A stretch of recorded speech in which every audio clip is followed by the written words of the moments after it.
ഇന്ത്യയിലെ ഏറ്റവും പ്രധാനപ്പെട്ട ഡിസ്കൗണ്ട് ബ്രോക്കറായിട്ടുള്ള സെറോദയുടെ കൈറ്റ് എന്ന് പറഞ്ഞിട്ടുള്ള ആപ്ലിക്കേഷനിൽ എങ്ങനെയാണ് 2022 പുതിയ ഫീച്ചേഴ്സ് വെച്ചിട്ട് സ്റ്റോക്കുകൾ വാങ്ങുകയും വിൽക്കുകയും മറ്റുള്ള കാര്യങ്ങൾ ചെയ്യുകയും ചെയ്യുക എന്നുള്ളതാണ് ഇന്നത്തെ ഈ വീഡിയോയിലൂടെ പറഞ്ഞു തരാനായിട്ട് ശ്രമിക്കുന്നത്. ഞാൻ സുബീഷാണ്. റുപ്പിമംഗ് എന്ന് പറഞ്ഞ യൂട്യൂബ് ചാനലിലൂടെയും ആസ്ക് റുപ്പിമംഗ് എന്ന് പറഞ്ഞ വാട്സപ്പ് സർവീസിലൂടെയും പേഴ്സണൽ ഫിനാൻസുമായി ബന്ധപ്പെട്ട കാര്യങ്ങൾ പറഞ്ഞു തരുന്നത് ഞാനാണ്.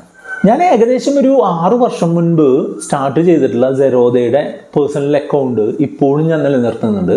അതിൽ എൻ്റെ ലോങ് ടേം ഇൻവെസ്റ്റ്മെൻറ്റുകൾ നടത്തുന്നുള്ളൂ. അത് മാത്രമല്ല കേട്ടോ, ഇപ്പോൾ ലാസ്റ്റ് കുറച്ച് സമയമായിട്ട് മറ്റുള്ള ബ്രോക്കർമാരെ ഒഴിവാക്കിയപ്പോൾ ഞാൻ എൻ്റെ ഫാമിലി മെമ്പേഴ്സിൻ്റെ ഒക്കെ അക്കൗണ്ടുകൾ ഞാൻ സെറോദയിലേക്ക് മാറ്റുകയും ചെയ്തു. സെറോദയുടെ കൈറ്റ് എന്ന് പറഞ്ഞ പ്ലാറ്റ്ഫോം ഉപയോഗിച്ച് നമുക്ക് എങ്ങനെ ട്രേഡ് ചെയ്യാം എന്നുള്ളതാണ് പറയാനായിട്ട് പോകുന്നത്. അപ്പോൾ നിങ്ങൾ ഈ വീഡിയോയുടെ ഡിസ്ക്രിപ്ഷനിൽ ലിങ്ക് ഉപയോഗിച്ചിട്ട് നിങ്ങൾ സെറോദയുടെ അക്കൗണ്ട് ഓപ്പൺ ചെയ്യാനായിട്ട് തുടങ്ങിക്കഴിഞ്ഞാൽ നിങ്ങളോട് ആദ്യം ചോദിക്കും, നിങ്ങളുടെ ഫോൺ നമ്പർ ചോദിക്കും. ഫോൺ നമ്പറിലേക്ക് ഒരു OTP വരും. അതുപോലെ നിങ്ങളുടെ ഇമെയിൽ ID ചോദിക്കും. ഇമെയിൽ IDയിലേക്ക് ഒരു OTP വരും. അതുപോലെ നിങ്ങളുടെ Aadhaar card number, pan card number അതെല്ലാം ഫില്ല് ചെയ്യാനായിട്ട് പറയും. അതെല്ലാം വാലിഡേറ്റ് ചെയ്ത് കഴിഞ്ഞിട്ടുണ്ടെന്നുണ്ടെങ്കിൽ ആധാറുമായിട്ട് ലിങ്ക് ചെയ്തിട്ടുള്ള മൊബൈലിലേക്ക് ഒരു OTP വരും. അതോടൊപ്പം തന്നെ നിങ്ങളൊരു 200 രൂപ ഫീസ് അടയ്ക്കണം. അക്കൗണ്ട് ഓപ്പണിംഗ് ഫ്രീ അല്ല, അക്കൗണ്ട് ഓപ്പണിങ്ങിന് 200 രൂപയുണ്ട്. മറ്റുള്ള സെഗ്മെൻറ്റുകൾ ഉണ്ടെന്നുണ്ടെങ്കിൽ 300 രൂപയും കൂടെ കൊടുക്കേണ്ടി വരും. അപ്പോൾ ബേസിക് ആയിട്ടുള്ള ട്രാൻസാക്ഷൻ നടത്തുന്നതിനായിട്ട് 200 രൂപ ഫീസ് ഉണ്ട്. അതെല്ലാവർക്കും ഉള്ളതാണ്. അങ്ങനെ നിങ്ങൾ അക്കൗണ്ട് ഓപ്പൺ ചെയ്ത് കഴിഞ്ഞാൽ നിങ്ങൾക്കൊരു യൂസർ ഐഡിയും പാസ്വേഡും കിട്ടും. ആ യൂസർ ഐഡിയും പാസ്വേഡും കിട്ടിയതിന് ശേഷം നിങ്ങൾക്കൊരു സെക്കൻഡറി ഒരു വെരിഫിക്കേഷനായിട്ട് നിങ്ങൾക്കൊരു പിന്നും കൂടെ നിങ്ങൾ സെറ്റപ്പ് ചെയ്യേണ്ടതായിട്ട് വരും. അപ്പോൾ നിങ്ങൾ യൂസർ ID പാസ്വേഡ് അതിനുശേഷം പിന്നും അടിച്ചുകൊണ്ട് ലോഗിൻ ചെയ്ത് കഴിഞ്ഞാൽ ഇതുപോലെ ഒരു സ്ക്രീനിലാണ് വരിക.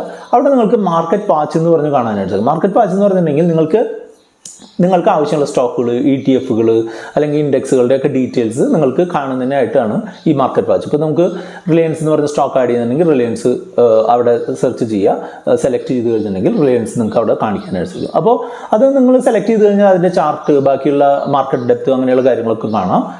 തുടർന്ന് അവിടെ നിന്ന് തന്നെ നിങ്ങൾക്ക് അത് ബൈ ചെയ്യാനോ സെല് ചെയ്യാനുള്ള ഓപ്ഷൻ ഉണ്ട്. ബൈ ചെയ്യുമ്പോൾ നിങ്ങൾ എന്താ ചെയ്യേണ്ടതെന്ന് വെച്ചാൽ ബൈ കൊടുത്തു കഴിഞ്ഞാൽ നിങ്ങൾക്ക് അവിടെ അതിൻ്റെ അഡീഷണൽ ആയിട്ടുള്ള ഓപ്ഷനുകൾ കാണാനായിട്ട് സാധിക്കും. ഇത് നോർമൽ ആയിട്ടുള്ള ട്രേഡ് ആണോ അല്ലെങ്കിൽ ലോങ് ടേം ആയിട്ടുള്ള ട്രേഡ് ആണോ അതോ ഇൻട്രാഡേ ആണോ എന്നുള്ളത് നിങ്ങൾ സെലക്ട് ചെയ്യണം. ലോങ് ടേം എന്ന് പറഞ്ഞാൽ എന്താണ്, ഒരു ദിവസത്തിൽ കൂടുതൽ നമ്മൾ കയ്യിൽ വയ്ക്കാൻ ഉദ്ദേശിക്കുന്നതാണ് ലോങ് ടേം അല്ലെങ്കിൽ എന്നുള്ളത്. അതല്ല, സെയിം ഡേ തന്നെ നമ്മൾ വാങ്ങി വിൽക്കാൻ ഉദ്ദേശിക്കുന്നതിനെയാണ് ഇൻട്രാഡേ എന്ന് പറയുക. അത് സെലക്ട് ചെയ്യണം. അതിനുശേഷം നിങ്ങൾക്ക് പലതരത്തിലുള്ള ഓർഡറുകൾ ഇടാനായിട്ട് സാധിക്കും. അതായത് ഒരു മാർക്കറ്റ് ഓർഡർ എന്ന് പറഞ്ഞാൽ എന്താണ്, ആ സമയത്ത് എന്താണോ പ്രൈസ് ആ പ്രൈസിന് വാങ്ങുകയോ വിൽക്കുകയോ ചെയ്യാം. മാർക്കറ്റ് ഓർഡർ നമുക്ക് സെലക്ട് ചെയ്യാം. അതല്ലെങ്കിൽ ഒരു ലിമിറ്റ് ഓർഡർ സെലക്ട് ചെയ്യാം. ലിമിറ്റ് ഓർഡർ എന്ന് പറഞ്ഞിട്ടുണ്ടെങ്കിൽ നമ്മളൊരു പ്രത്യേക പ്രൈസ് പറഞ്ഞു കഴിഞ്ഞാൽ ആ പ്രൈസ് വന്നാൽ മാത്രം വാങ്ങലോ വിൽപ്പനയോ നടക്കുക എന്നുള്ളതാണ്. അതുപോലെ സ്റ്റോപ്പ് ലോസ് ഓർഡർ ഉണ്ട്. സ്റ്റോപ്പ് ലോസ് ഓർഡർ എന്ന് പറഞ്ഞാൽ എന്താണ്, ഒരു പ്രത്യേക പ്രൈസിലേക്ക് വന്നാൽ മാത്രം വാങ്ങുക.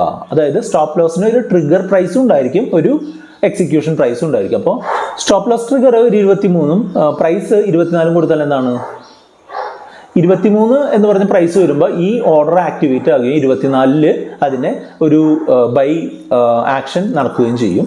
അതുപോലെ stop loss market order SLM എന്ന് പറഞ്ഞ സ്റ്റോപ്പ് ലോസ് മാർക്കറ്റ് ഓർഡറാണ്. ഒരു പ്രത്യേക പ്രൈസ് വന്നാൽ മാത്രം ബൈ ചെയ്യണമെന്നുണ്ടെങ്കിൽ SLM കൊടുക്കുക. ആ പ്രൈസ് വന്നാൽ മാത്രം അത് ബൈ ചെയ്ത് പോകും. അങ്ങനെ കൊടുക്കുക. ക്വാണ്ടിറ്റി എത്രയാണെന്നുള്ളത് കൊടുക്കുക. അത്രയും കൊടുത്തു കഴിഞ്ഞിട്ട് ഓക്കെ കൊടുത്തു കഴിഞ്ഞാൽ അത് എന്തായി, ആ പ്രൈസിലേക്ക് വാങ്ങാനോ വിൽക്കാനോ ഓപ്പോസിറ്റ് സൈഡിൽ ആളുണ്ടെന്നുണ്ടെങ്കിൽ അത് വാങ്ങലോ വിൽപ്പനയോ നടക്കും. ഇതിൻ്റെ ഓപ്പോസിറ്റ് സൈഡ് തന്നെയാണ് സെല്ലിലും ഉള്ളത്. സെല്ലാവുമ്പോൾ നിങ്ങൾ ലോങ് ടേം ആണോ അല്ലെങ്കിൽ ഇൻട്രാഡേ ആണോ എന്നുള്ളത് കൊടുക്കണം. അതുപോലെ ക്വാണ്ടിറ്റി, പ്രൈസ്, ലിമിറ്റ് ആണോ, മാർക്കറ്റ് ഓർഡർ ആണോ, സ്റ്റോപ്പ് ലോസ് മാർക്കറ്റ് ഓർഡർ ആണോ അല്ലെങ്കിൽ സ്റ്റോപ്പ് ലോസ് ഓർഡർ ആണോ എന്നുള്ളത് സെലക്ട് ചെയ്ത് കൊടുക്കണം. സെല്ല് കൊടുക്കണം. 2 പ്രത്യേക തരത്തിലുള്ള ഓർഡറുകളുണ്ട്. കവർ ഓർഡർ എന്നും ആഫ്റ്റർ മാർക്കറ്റ് ഓർഡർ എന്ന് പറഞ്ഞിട്ട്. കവർ ഓർഡർ എന്ന് പറഞ്ഞിട്ടുണ്ടെങ്കിൽ എന്താണെന്ന് വെച്ചാൽ നമ്മൾ വാങ്ങുന്ന സമയത്ത് നമുക്കതിനൊരു സ്റ്റോപ്പ് ലോസ് സെറ്റ് ചെയ്യാനായിട്ട് പറ്റും. അതായത് നമ്മൾ 100 രൂപയ്ക്ക് വാങ്ങിയൊരു സ്റ്റോക്ക് 95 രൂപയാകുമ്പോൾ അത് വിറ്റ് 5 രൂപ നഷ്ടം സഹിക്കാൻ റെഡിയാണ് എന്ന് പറയുന്നതിനാണ് കവർ ഓർഡർ എന്ന് പറയുക. അത് ഇൻട്രാഡേ ഓർഡർ ടൈപ്പാണ്. അപ്പോൾ നമ്മൾ ഇന്ന് വാങ്ങിയിട്ടുള്ള സ്റ്റോക്ക് നമ്മൾ 100 രൂപയ്ക്ക് വാങ്ങുന്നു.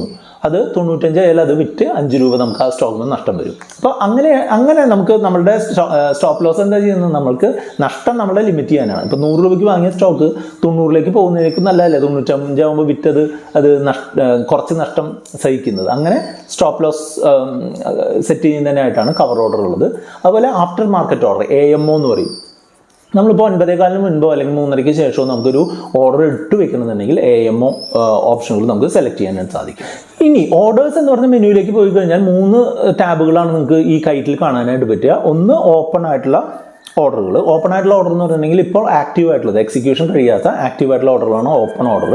എക്സിക്യൂട്ടഡ് എന്നുള്ളതിൽ ഓൾറെഡി നമ്മൾ അതേ ദിവസം എക്സിക്യൂട്ട് ആയിട്ടുള്ള ഓർഡറുകൾ ആണ് അതിൽ കാണിക്കുക. അതുപോലെ GTT ഓർഡർ എന്ന് പറഞ്ഞിട്ടുണ്ട്. GTT ഓർഡർ എന്ന് പറഞ്ഞാൽ എന്താ, 1 വർഷം വരെ കാലാവധിയുള്ള ഓർഡറുകളാണ്. നമുക്ക് ഇന്ന് ഒരു കാര്യം പറയുകയാണ്, നമ്മൾ റിലയൻസ് 2000 രൂപ വന്നാൽ വാങ്ങും എന്ന് പറഞ്ഞ് നമ്മൾ ഇടുകയാണെന്നുണ്ടെങ്കിൽ നമ്മൾക്ക് ഈ ഇന്ന് മുതൽ 1 വർഷത്തിനുള്ളിൽ എന്ന് വേണമെങ്കിലും ഈ റിലയൻസിൻ്റെ വില 2000 വന്നു കഴിഞ്ഞാൽ അത് നമ്മളുടെ ട്രേഡിംഗ് അക്കൗണ്ടിൽ പൈസ ഉണ്ടെന്നുണ്ടെങ്കിൽ അത് എക്സിക്യൂട്ട് ആവും. അങ്ങനത്തെ ഓർഡറുകളെയാണ് എന്ത് പറയുക, GTT ഓർഡർ എന്ന് പറയുക. സാധാരണ ഒരു ഓർഡറിൻ്റെ ആയുസ് എന്ന് പറഞ്ഞാൽ എന്താണ്, 3.5 ആകുമ്പോൾ എല്ലാ ഓർഡറും ക്യാൻസൽ ആയി പോകും അല്ലേ. പക്ഷേ GTT ഓർഡർ 1 വർഷം വരെ നിലനിൽക്കും എന്നുള്ളതാണ്. അത് വളരെ പ്രധാനപ്പെട്ട ഒരു കാര്യമാണ്. അതിനുശേഷം കാണുന്നതാണ് പോർട്ട്ഫോളിയോ എന്ന് പറയുന്ന സെക്ഷൻ. പോർട്ട്ഫോളിയോയിൽ 2 ടാബുകളായിരിക്കും നിങ്ങൾക്ക് കാണുക. ഒന്ന് ഹോൾഡിങ്സ്, മറ്റൊന്ന് പൊസിഷൻ. ഹോൾഡിങ്സ് എന്ന് പറഞ്ഞിട്ടുണ്ടെങ്കിൽ നിങ്ങളുടെ ലോങ് ടേം ആയിട്ടുള്ള സ്റ്റോക്കുകൾ, ഡിമാറ്റ് അക്കൗണ്ടിലുള്ള സ്റ്റോക്കുകൾ എന്ന് വേണമെങ്കിൽ, സ്റ്റോക്കുകളും ETF-കളും എന്ന് വേണമെങ്കിൽ പറയാം. അപ്പോൾ അതിൽ നിങ്ങളുടെ ഡിമാറ്റ് അക്കൗണ്ടുമായിട്ട് ബന്ധപ്പെട്ടിട്ടുള്ള എല്ലാ സ്റ്റോക്കുകളും ലോങ് ടേം ആയിട്ട് നിങ്ങൾ ഹോൾഡ് ചെയ്യുന്ന സ്റ്റോക്കുകളെല്ലാം നിങ്ങൾക്ക് അവിടെ കാണാനായിട്ട് പറ്റും. പൊസിഷൻ എന്ന് പറഞ്ഞാൽ ഇന്നത്തെ ആക്ടിവിറ്റിയുടെ ഒരു സമ്മറിയാണ്. അതായത് ഇന്ന് നിങ്ങളിപ്പോൾ ഒരു 10 റിലയൻസ് വാങ്ങി 5 റിലയൻസ് വിറ്റ് കഴിഞ്ഞാൽ പൊസിഷൻ എന്ന് പറയുന്നത് 5 ആയിട്ട് അവിടെ കാണിക്കും. അതേസമയം നിങ്ങളുടെ കയ്യിൽ ഓൾറെഡി ഒരു 20 റിലയൻസ് ഇന്നലെ ഉണ്ടായിരുന്നു, ഇന്ന് നമ്മളതിൽ നിന്ന് 10 എണ്ണം വിറ്റ് കഴിഞ്ഞാൽ അവിടെ പൊസിഷൻ -10 എന്ന് കാണിക്കുക. അത് കണ്ട് നിങ്ങൾ വിഷമിക്കേണ്ട. അത് എന്ന് പറഞ്ഞിട്ടുണ്ടെങ്കിൽ നമ്മൾക്ക് ഇന്നലെ ഉണ്ടായിരുന്നതിൽ നിന്ന് നിങ്ങൾ 10 എണ്ണം കുറവ് വന്നു, അതാണ് പൊസിഷനിൽ -10 കാണിക്കുന്നത്.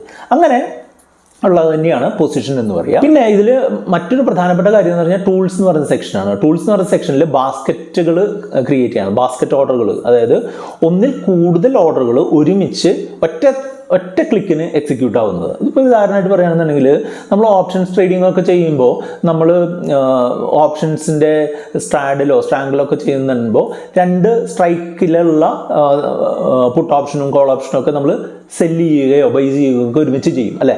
അങ്ങനെയുള്ള ആവശ്യങ്ങൾക്കായിട്ട് നമുക്ക് ഒരുമിച്ച് ചെയ്യാനുള്ള എളുപ്പമാർഗ്ഗമാണ് ഈ ബാസ്ക്കറ്റ് എന്ന് പറയുന്നത്. ഈ ബാസ്ക്കറ്റിന് വേറൊരു ഗുണമുണ്ട്. നമുക്കൊരു ബാസ്ക്കറ്റ് ഉണ്ടാക്കി വെച്ച് കഴിഞ്ഞാൽ ആ ബാസ്ക്കറ്റ് നമുക്ക് SIP ആയിട്ട് ഓരോ മാസവും ഇന്ന തീയതിയിൽ ഇത്ര സമയത്ത് എക്സിക്യൂട്ട് ചെയ്യണമെന്ന് വേണമെങ്കിൽ പറയാം. ഇപ്പോൾ ഒരു ഉദാഹരണമായിട്ട് പറയുകയാണെങ്കിൽ എനിക്ക് റിലയൻസും ഏഷ്യൻ പെയിൻസും പിഡിലൈറ്റും കൂടിയിട്ട് ഓരോ ഷെയറുകൾ എല്ലാ മാസവും 10-ാം തീയതി 3 മണിക്ക് എക്സിക്യൂട്ട് ചെയ്യണമെന്നുണ്ടെങ്കിൽ നമ്മൾക്ക് ഈ റിലയൻസും ഏഷ്യൻ പെയിൻസും പിഡിലൈറ്റും നമ്മൾ ഓരോന്ന് എന്ന് പറഞ്ഞ ക്രൈറ്റീരിയ വെച്ചിട്ട് ഒരു ബാസ്ക്കറ്റ് ഉണ്ടാക്കുക.